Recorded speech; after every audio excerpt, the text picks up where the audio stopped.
আমরা আপনাদের মাধ্যমে জনগণের কাছে পৌঁছে দিতে চাই যে তারা নির্বিঘ্নে এবং নির্দ্বিধায় তারা যেন ভোট প্রদান করতে পারে। এই ব্যাপারে আমরা নিশ্চয়তা প্রদান করছি যে মাঠে আমাদের উপস্থিতি তারা পাবেন। তাদের নিরাপত্তা নিশ্চিত করার দায়িত্ব আমাদের, আমরা সেটা নিরাপত্তা নিশ্চিত করব। শুধু সেনাবাহিনী না, আমরা ওদের সাথে একইভাবে Bangladesh police, RAB, BGB, APBN সবাই আমাদের সাথে সংযুক্ত রয়েছেন এবং আমরা সমন্বয় সাধনের মাধ্যমে সামগ্রিকভাবে এই যে সকল পরিমাণ আমাদের এলাকা রয়েছে এই সকল এলাকা নিরাপত্তা নিশ্চিত করার জন্য যা যা প্রস্তুতি প্রয়োজন করা দরকার আমরা গ্রহণ করেছি এবং আমরা সেই নির্বাচনের সময় আমরা সেই পরিমাণ নিরাপত্তা প্রদান করতে সক্ষম হব।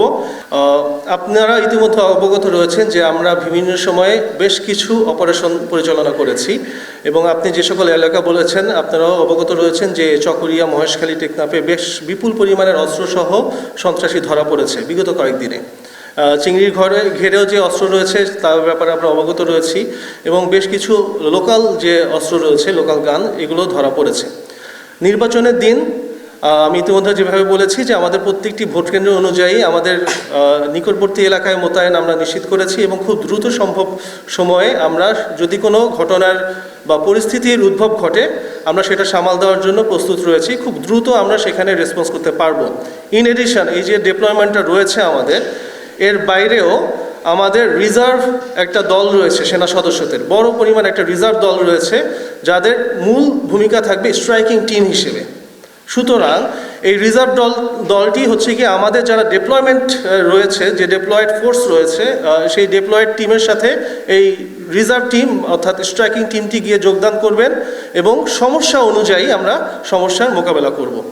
এবং আসন্ন নির্বাচনকে সামনে রেখে রোহিঙ্গা ক্যাম্প থেকে যাতে কোনো পরিস্থিতির উদ্ভব না ঘটে এই জন্য রোহিঙ্গা ক্যাম্পে বিভিন্ন প্রকারে আমি ইতিমধ্যে বলেছি যে আমরা টহল জোরদার করেছি, আমাদের চেক পয়েন্ট এস্টাবলিশ হয়েছে, আমরা ফেন্সিংয়ের ব্যবস্থাও করেছি, মেরামতও করেছি।